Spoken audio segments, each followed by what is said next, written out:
¿no? Si yo necesito agua de río y de captación para mi sistema, pues simplemente lo diseñaré de alguna forma, ¿no?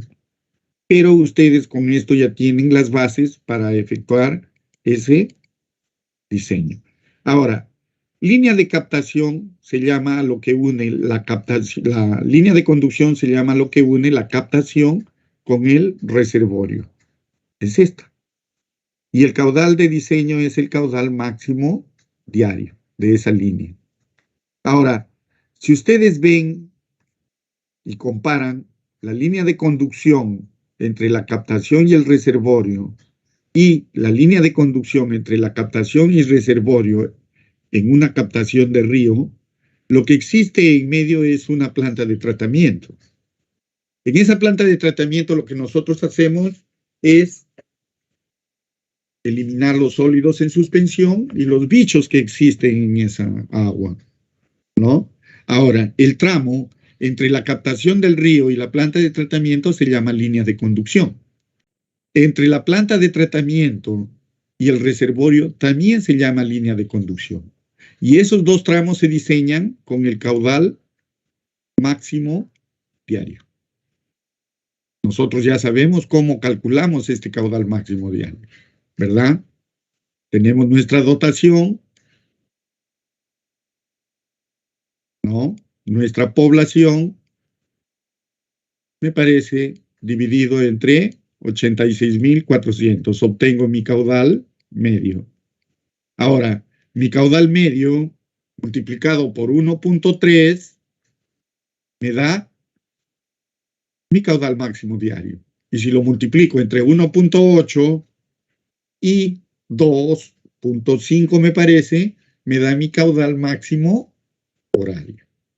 Ahora, se les ha enviado una información a ustedes, que es el reglamento o es una norma, la 192. Por favor, revisen esa norma. En el examen van a venir preguntas de esto. ¿Ya? Preguntas van a venir.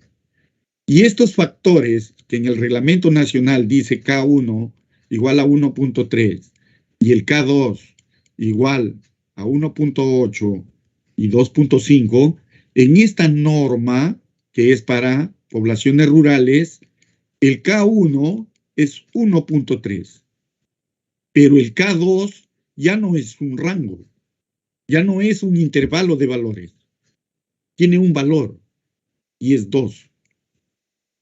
Revisen, revisen, ¿ya? Revisen. Entonces, cuando nosotros diseñemos nuestras líneas de conducción, tenemos que tener ciertas consideraciones para la instalación de esa línea. Una, que las condiciones del terreno ofrezcan seguridad. Por lo general, una línea de conducción va bordeando las laderas de los cerros. Entonces, esa ladera debe ofrecer estabilidad. Tiene que tenerse presente que para la instalación de una línea de conducción tiene que haber estudios de mecánica de suelos, estudios geotécnicos, para que por una eventualidad no exista algún derrumbe y deteriore la línea. Ahora, otra de las condiciones para una línea de conducción es que la longitud no sea muy grande, es decir, que la captación de agua o el río esté cercana a la comunidad. Eso por efectos económicos, ¿no? Por efectos económicos. Ahora, nosotros estamos viendo conducción por gravedad. Significa que la captación está mucho más alta que el reservorio. Y la carga disponible es la diferencia de cotas. Ya en la parte inferior del gráfico ya tenemos lo que es una línea de impulsión. Esa línea de impulsión también es una línea de conducción, pero es una línea de conducción por bombeo. Y si ustedes tienen precaución y ven en la formulita, está el número QMD, caudal máximo diario. Ahora, si yo bombeo las 24 horas del día, ¿no? Si yo bombeo las 24 horas del día, significa que esta fracción va a ser igual a 1. Y mi caudal de bombeo va a ser caudal máximo diario. Pero si yo bombeo menos de las 24 horas, por decirles 16 horas, 12 horas, 14 horas, simplemente el caudal máximo diario se multiplica por esa fracción y sale un volumen mayor, ¿no? Sale un caudal mayor. Pues bien,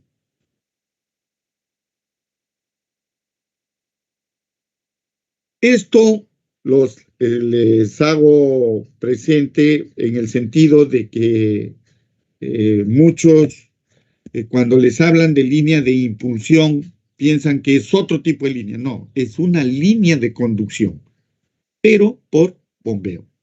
Esto ya lo veremos un poquito más adelante.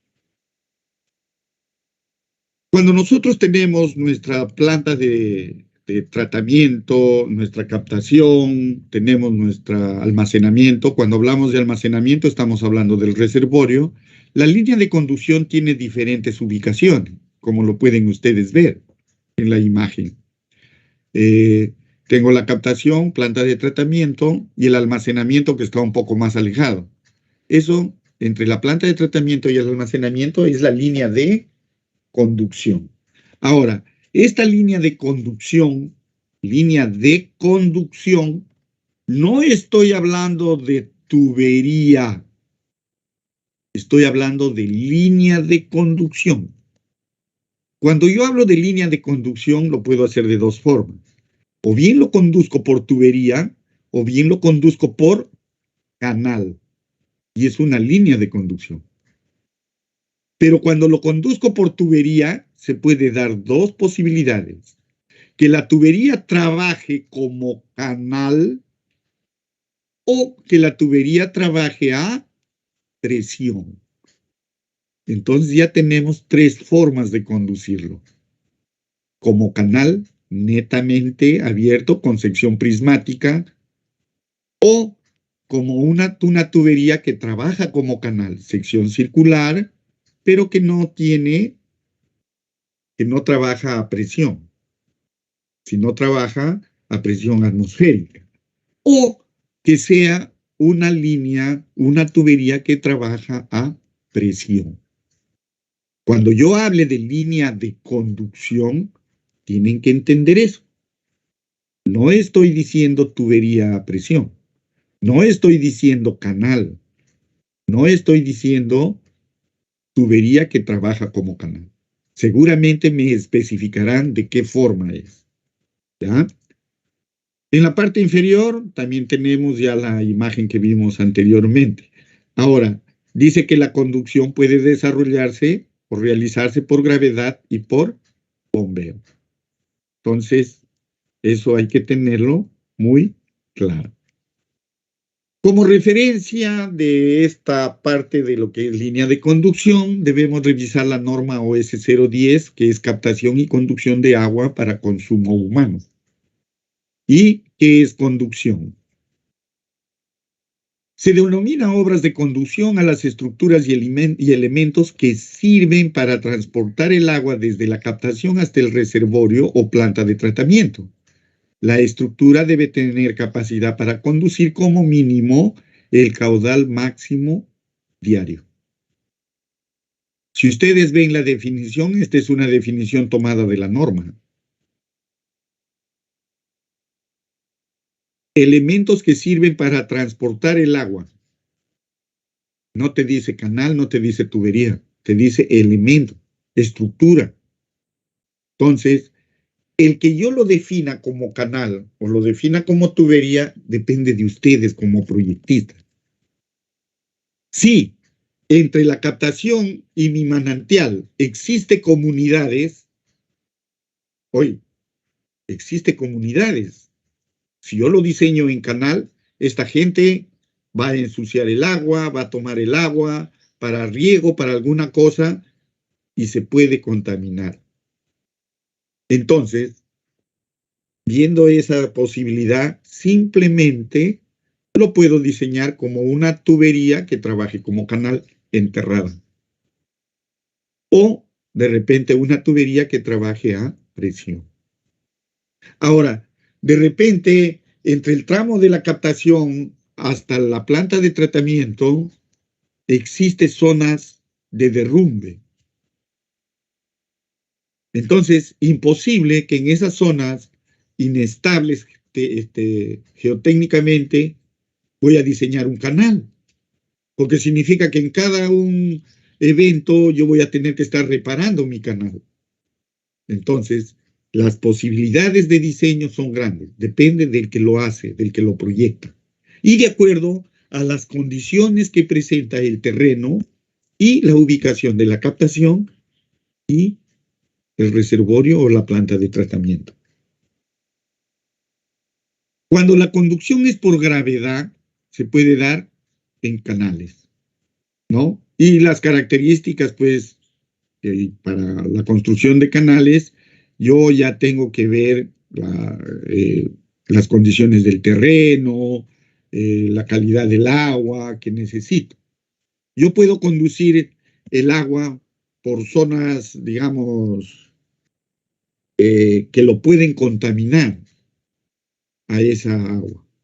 De repente terrenos flojos, que tienen sólidos en suspensión, sales en suspensión, suelos salitrosos.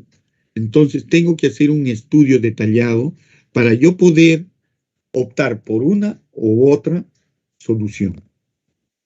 Uno de los efectos más, digamos, incidentes en la conducción por canal es la evaporación o la infiltración.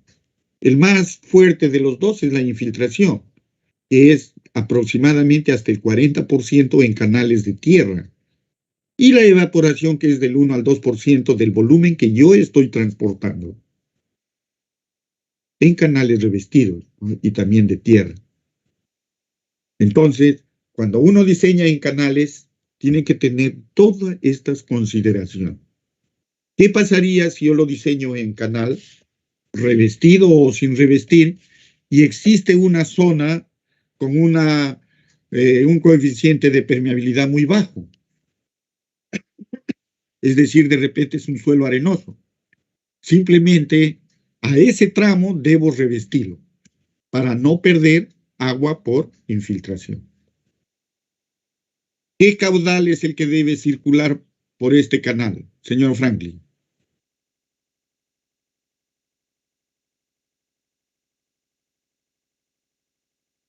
Señorita Yamila, ¿qué caudal debe circular por el canal?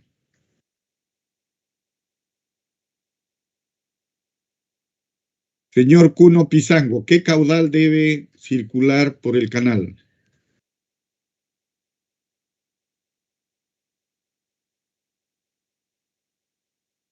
El caudal máximo diario, ¿verdad? Ya lo sabemos, sino que seguramente no funciona el micro. Bien. Luego, en lo que son canales, también hay que tener en cuenta lo que es la velocidad del flujo. No debe producir depósitos ni erosiones y en ningún caso será menor de 0.60 metros por segundo. Esta velocidad de 0.60 es la velocidad mínima para que no se produzca sedimentación. Ustedes saben que si el agua que conducen en un canal lleva sólidos en suspensión, velocidades menores a 0.60 originan que se sedimenten eso. Y al sedimentarse en el fondo del canal, pues simplemente disminuye su capacidad de conducción. Ahora, los canales, dice, deberán ser diseñados y construidos teniendo en cuenta las condiciones de seguridad y que operen durante todo el año. Si ustedes ven en la imagen de la derecha, inferior derecha, tengo la caja del canal, pero al costado tengo la capa de rodadura, que es prácticamente una carretera por donde se desplazan para hacer el mantenimiento de ese canal.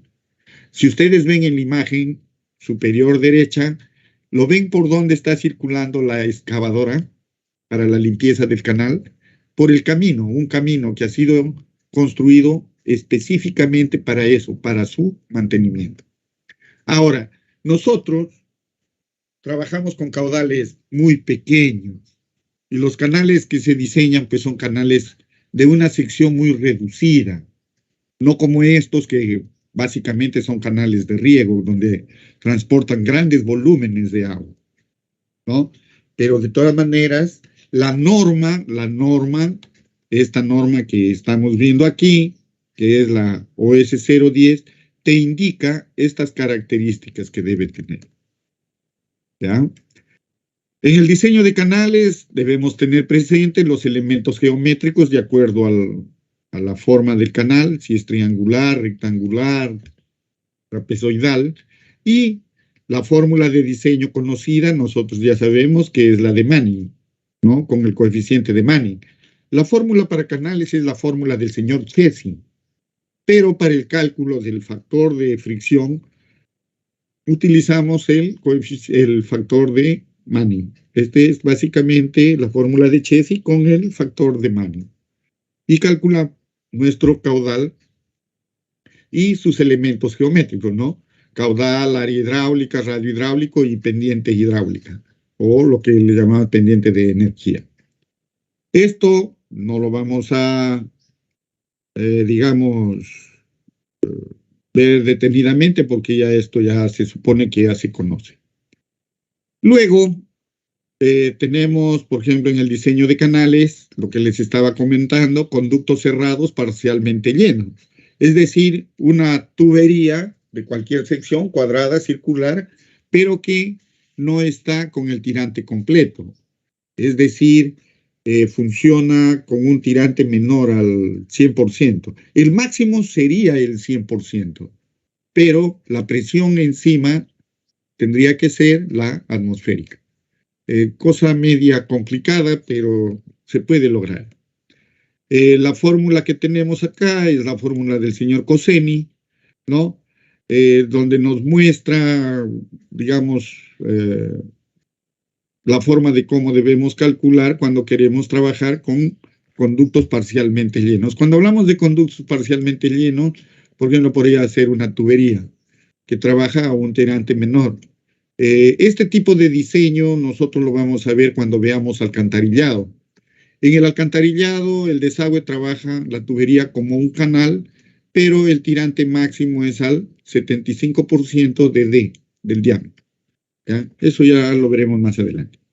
Pero hay que tener en cuenta esto. Ahora, si el conducto es de asbesto cemento y trabaja parcialmente lleno, se recomienda el uso de la fórmula de Ludin. Y es esta fórmula. Pero yo he puesto una notita que dice nota del Reglamento Nacional de Edificaciones. Y eso lo vamos a ver un poquito más adelante, me parece aquí. Aquí está. En tubos dice de asbesto, cemento, acero y PVC, velocidades de 5 metros. Hay una situación más aquí. Cuando yo pongo acá la fórmula de Ludin, es una fórmula práctica que se utiliza cuando se diseña con asbesto cemento. Pero el reglamento, por eso le he puesto ahí esa notita del reglamento, te dice que nosotros debemos utilizar para el cálculo hidráulico la fórmula de Manning y estos coeficientes, cuando la tubería trabaja como canal. ¿Ya? Entonces, el utilizar la fórmula de Ludin, utilizar lo que dice el reglamento, hay que trabajar con la del reglamento si el trabajo es para una entidad oficial. Si es un trabajo particular y te aceptan eso, pues a buena hora, ¿no? Se trabajaría. Bien. Cuando nosotros calculamos tuberías que trabajan como canales, tenemos algunos ábacos. Esto ya figura lo deben conocer, ¿no? Esto lo vamos a utilizar mucho en lo que es alcantarillado. Este es el tirante de la tubería y estas son las curvas de velocidad y caudales, ¿no? Que se utiliza. Aquí tenemos cuando el conducto es en forma de herradura, ahí tenemos el gráfico, cómo se calculan los valores. Cuando ya en la conducción por gravedad utilizamos tubería, ya existen ciertas consideraciones adicionales, ¿no? Dice que para el cálculo de condiciones con tubería se tendrá en cuenta las condiciones topográficas, las características del suelo y la climatología de la zona, a fin de determinar el tipo y calidad de tubería. Cuando nos dicen eso, por ejemplo, si yo tengo una zona rocosa, ¿no? Que donde no voy a poder excavar una zanja, pues de repente utilizaré HDPE, que tiene resistencia al sol, o si de repente existe riesgo de impactos contra la tubería, ya utilizaré una tubería de repente de acero o de fierro galvanizado. Entonces, de acuerdo a las condiciones y características del terreno, utilizaré una u otra tipo de tubería. La selección ya depende del proyectista. Ahora, nos indican que de todas maneras la velocidad mínima siempre es 0.60 y las velocidades máximas admisibles, esto hay que tenerlo muy, muy presente, porque ustedes cuando diseñen su línea de conducción van a considerar la velocidad mínima, pero también deben considerar la velocidad máxima. Con la velocidad mínima me va a dar el diámetro máximo y con la velocidad máxima me dará el diámetro mínimo. Y con este diámetro máximo y este diámetro mínimo, yo voy a tener diámetros comerciales acá. Y lo que voy a hacer es un análisis económico. ¿Cuánto me cuesta con el diámetro mínimo, el diámetro máximo y los diámetros intermedios? Evalúo el costo de instalación del mínimo y el máximo y obtengo un balance económico, técnico económico, y ese es el diámetro con el que yo considero para diseñar mi línea de conducción.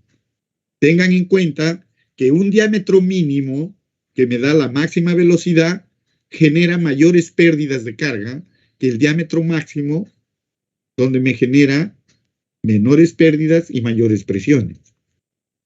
Entonces, todo eso debe equipararse para nosotros poder diseñar nuestra línea de conducción.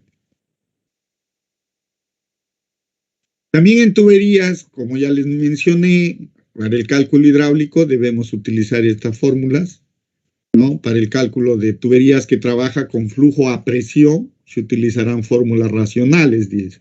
Y esas fórmulas racionales es la Hazen-Williams, es la que nos recomienda el reglamento. Yo particularmente no lo utilizo, lo que diseño es con la fórmula del señor Darcy Weisbach. Esa fórmula, bueno, si es cierto que es un poco más complicado de diseñar, pero abarca el total de los fluidos y el total de las tuberías.